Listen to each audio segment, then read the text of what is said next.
Este contacto al doctor Denis Pité Fletcher. Otra vez decía, ¿no? La sociedad con este tema tan controversial empieza a dirimir qué nos sucede y bueno, empezamos a hablar todos, parecemos letrados y hablar de legítima defensa, todo en virtud a estos jubilados que han abatido a uno de sus delincuentes cuando entraban a robarles, ¿no?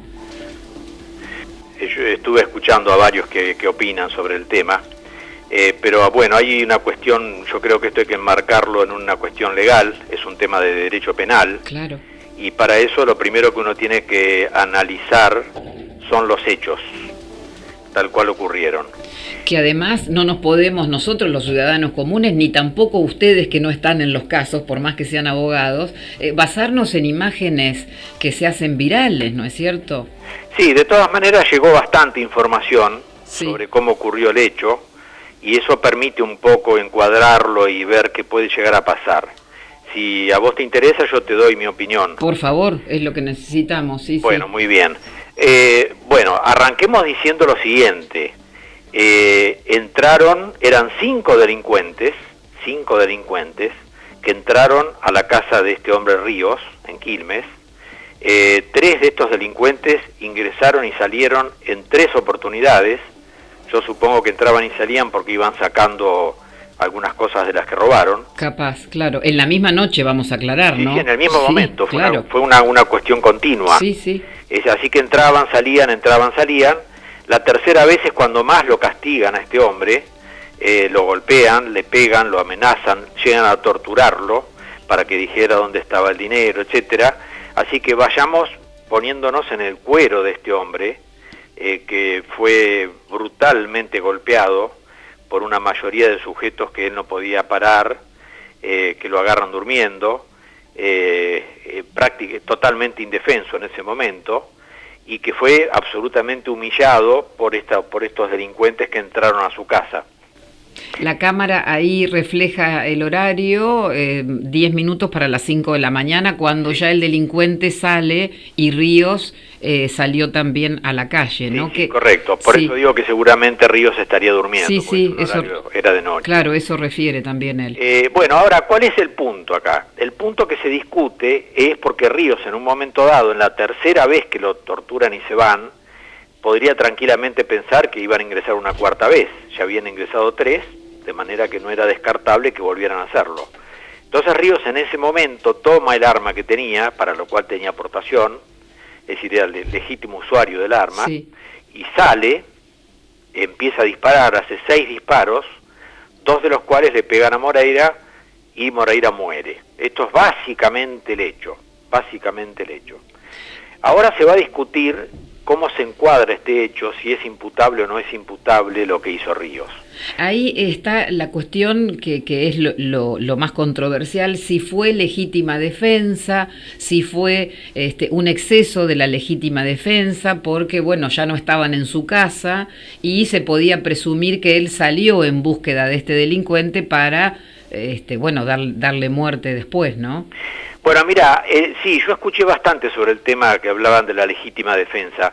No lo descarto a lo de la legítima defensa, porque la legítima defensa requiere que haya una agresión ilegítima por parte de un tercero hacia vos, que vos no lo hayas provocado previamente para que te agreda, y tiene que haber una necesidad racional del medio empleado con el que vos lo combatís a ese tercero que te agrede. Sí. Acá lo que se va a discutir es la necesidad racional del medio empleado, es decir, la proporcionalidad. Sí. Porque esta gente venía con cuchillos y Ríos dicen que venía con un arma de fuego, entonces se lo quiere hacer aparentar como que era desproporcional el uso del medio que utilizó Ríos.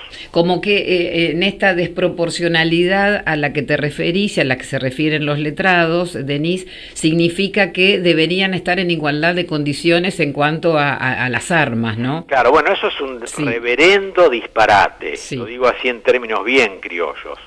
Porque en primer lugar son 5 personas contra una. Es decir, que vos no podés decir, si usaron un cuchillo contra mí, yo tengo que usar un cuchillo contra 5. Claro, sucede que ahí en la imagen se ve a una persona prácticamente ya abatida, y a Ríos parado, supuestamente con el arma en la mano, perfecto, que es después... Perfecto. Déjame avanzar un Sí, poco, entonces así sí, lo explico, porque si no, no lo van a entender. Sí. Acá lo que se está discutiendo puntualmente ahora es que Ríos aparentemente le pegó el tiro a este hombre, a este delincuente, cuando ya estaba, digamos, en la calle tirado, sin ninguna posibilidad de agredir, de volverlo a agredir. Sí. Pero hay una circunstancia adicional, y es que los demás delincuentes, los otros 4, estaban en el auto amenazándolo a Ríos todavía. Ríos no sabía si esos 4 iban a bajar o no, si iban a volver a entrar a la casa. Hay que ponerse en la cabeza de un hombre que fue completamente golpeado, humillado, y estaba en un estado de desesperación total. Entonces, cuando se habla de legítima defensa, hay que ver el panorama completo. De todas maneras, yo, si fuera abogado de él, probablemente encararía parte de la defensa por la legítima defensa. Sí. Parte. Pero me agarraría muchísimo más del estado de emoción violenta. Porque imagínate vos que a este hombre le entraron a la casa 5 personas, lo golpearon, lo amenazaron con facas, lo torturaron para que dijera dónde estaba el dinero. Es decir, eso necesariamente te provoca una conmoción mental que cualquier persona normal la tiene. Bueno, es un momento es muy fácil juzgar a la gente atrás de un escritorio. No lo podemos imaginar, Denis. Sí, lo podemos imaginar. O sea, lo podemos imaginar. Lo que hace falta es tratar de migrar momentáneamente al alma de esta persona en el momento en que le ocurrió, y te vas a dar cuenta que vos también hubieras reaccionado de una manera totalmente alocada. Sí, no, digo, no lo podemos imaginar, porque estar en esa situación, que claro, afortunadamente uno no la ha pasado, la verdad que uno siempre dice, no sé cómo actuaría. Claro. A eso me refería. Yo te acuerdo. Hay un vecino, Denise, haciendo en sintonía con lo que estás diciendo, hay un vecino que también se ve allí, que hace como gestos, que aparece, que bueno, después aporta su testimonio y dice que lo ve a Ríos en un estado como de ni siquiera enajenado, de shock, que no sabe, que no se da cuenta, y él mismo le dice, vamos, porque ahí vienen otra vez. Claro, bueno, ahí está. O sea, los que habían quedado ya libres, ¿no? En ese momento, como que volvían los otros delincuentes. Lo que te digo es que pedirle proporcionalidad, claro, a alguien que estaba viviendo un infierno es algo canallesco, así, lisa y llanamente canallesco. Sí. Yo lo defendería a este hombre por el lado de la emoción violenta y fundamentalmente desde el punto de vista de la inimputabilidad, porque una persona que está en ese estado mental no puede comprender la criminalidad del acto que ejecuta. Sí. Es decir, es una persona que Ríos en ese momento estaba enajenado. Esto es lo que hay que entender. Mucho más que legítima defensa, acá hay un tema psicológico previo. De emoción violenta. Vos, como abogado defensor, irías por ese lado. Y aún más que por ese lado, porque el homicidio en estado de emoción violenta es un delito que se castiga igual. Lo que pasa es que tiene una pena muy chica, de 1 a 3 años de prisión, pero es un delito. Yo iría también por el lado de la inimputabilidad total. Sí. Es decir, que este hombre, al no comprender la criminalidad del acto, es inimputable. Te insisto, hay que analizar todas las características del hecho, porque ponerse en el lugar de este hombre, que a las 5 de la mañana, en plena noche, se le aparecen 5 personas dentro de su propiedad, que lo empiezan a golpear, que lo empiezan a amenazar, que le ponen una faca, que lo dejan lleno de sangre, porque se ven esto, sí, se ven las fotos. Sí, se lo ve totalmente. Este hombre necesariamente entró en un estado de perturbación mental, que es un estado súbito de arrebatamiento, que es lo que justifica la inimputabilidad. Es decir, pero quiero terminar con algo importante, que no es técnico. En la provincia de Buenos Aires tenemos 2 tipos de juicio: el juicio judicial y el juicio por jurados. Vos sabés, iba a preguntarte, porque en el caso de Cataldo, por ejemplo, que fue también del médico, que se defendió cuando le sacaban el auto, que en principio decían que él lo que quería era el auto, pero en realidad terminó luchando por su vida, decían que si hubiese sido un juicio judicial, a lo mejor no hubiesen sido entre comillas, benevolente, que el juicio por jurado siempre como que los ciudadanos tienen cierta empatía, ¿no? Sí, es lo que te iba a explicar. Sí. Sí, perdón, me adelanté, pero era la pregunta que me venía porque también necesitamos saber porque cuál es la diferencia del juicio por jurado, del juicio judicial, ¿no? Así que te pido disculpas, me adelanté con eso entonces, Denise. Bien.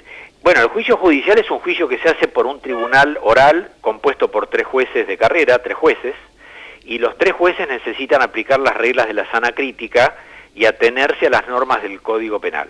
No pueden salirse de ahí. En cambio, en el juicio por jurados, el jurado no puede hacer ninguna referencia legal, no puede subsumir el hecho en un tipo penal. El juicio por jurado consiste en un jurado compuesto de 12 miembros, presidido por un juez de carrera, pero el juez de carrera solamente tiene el poder de dirigir el proceso, no puede ni siquiera preguntarle a los testigos, no puede hacer nada, sí. Poder disciplinario. Estos 12 miembros del jurado, que no te voy a contar ahora cómo se escogen y todo para no entrar en detalles, que no hacen al caso, pero estos 12 miembros lo único que tienen que ver es, después que se hace todo el debate oral, se produce la prueba, se reciben los testimonios, declara el imputado, etcétera, etcétera, tienen que simplemente limitarse a decir si es culpable o si es inocente. No tienen que dar ninguna razón legal, tecnicista, digamos. Ni de artículo tal, no, nada. Está bien decir que el juicio por jurado, estos 12 miembros, se salen de lo técnico. Sí, efectivamente, sí. Se salen de lo técnico. Sí. Cosa que no puede hacer un juez judicial. Claro. El juez judicial tiene que atenerse al código y te va a decir, no, acá no, porque el exceso en la legítima, el artículo tal. Bueno, se van a enredar con cosas que finalmente lo terminarían condenando a Ríos. Claro. En cambio, en un juicio por jurados, el común de la gente, tiene más sentido común en general, y al estar menos atada al Código Penal, porque la propia ley dice que no tienen por qué atarse a ninguna norma, sí. No tienen la responsabilidad de un juez, el juez, digamos, puede absolver y después comerse un juicio por un enjuiciamiento por haber aplicado mal la ley. Claro, a los miembros del jurado no aplican. Ajá, no aplican. Qué interesante esto. Los miembros del jurado dicen culpable, inocente. Claro, que a juicio de su conciencia, entonces. Sí, es más, no pueden hacer ningún, en el breve papel que tienen que hacer para que se lea el veredicto, no pueden decir nada. Ningún fundamento. Lo consideramos culpable o lo consideramos inocente. Y si lo consideran inocente, el juez lo tiene que absolver en el momento y liberarlo. Claro, es decir, el juez no tiene ninguna potestad. No apelan. No se puede, digamos, no hay potestad para que el juez condene si el jurado absuelve. Denise, y este juicio por jurado, ¿lo pide la víctima? ¿Lo pide en este caso el imputado?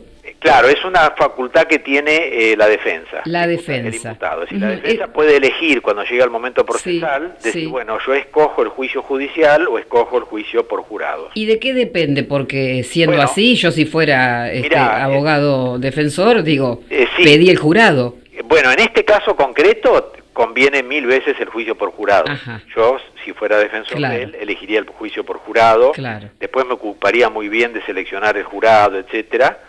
Hay todo un procedimiento para elegir a los miembros del jurado. Sí, que son ciudadanos comunes. ¿Yo puedo ser, por ejemplo? Sí, bueno, eso todos los años la Corte sortea, tienen que ser un jurado cada 1000 habitantes en la provincia. Sí, sí. Mitad tienen que ser mujeres, mitad varones. Hay un listado. Cuando llega el momento de un juicio en particular, se sortean a los 12 miembros más los 6 suplentes. Sí. En realidad se sortean 48, porque hay una audiencia previa donde se pueden recusar o excusar de intervenir, etcétera. Se va depurando la lista hasta que te quedan los 12 que van a actuar. Y Denise, ¿es una obligación pública si me eligieran, por ejemplo? Es una carga pública. Una carga pública. Si no la cumplís, vas presa. Ajá. Así de simple. Así de simple. Muy interesante. Por ahí puede ser un poco de tecnicismo este diálogo, pero me parece interesante también para que todos sepamos, porque cuando suceden las cosas, todos nos ponemos, todos somos letrados de repente, o todos somos médicos, ¿viste qué sucede? Sí, tal cual. No, pero esto hay que hablarlo en idioma llano, porque... Claro, sí. A mí me interesa que la gente entienda el punto, no dar cátedra de derecho penal. No, pero está siendo sumamente pedagógico, Denise, y te lo agradecemos.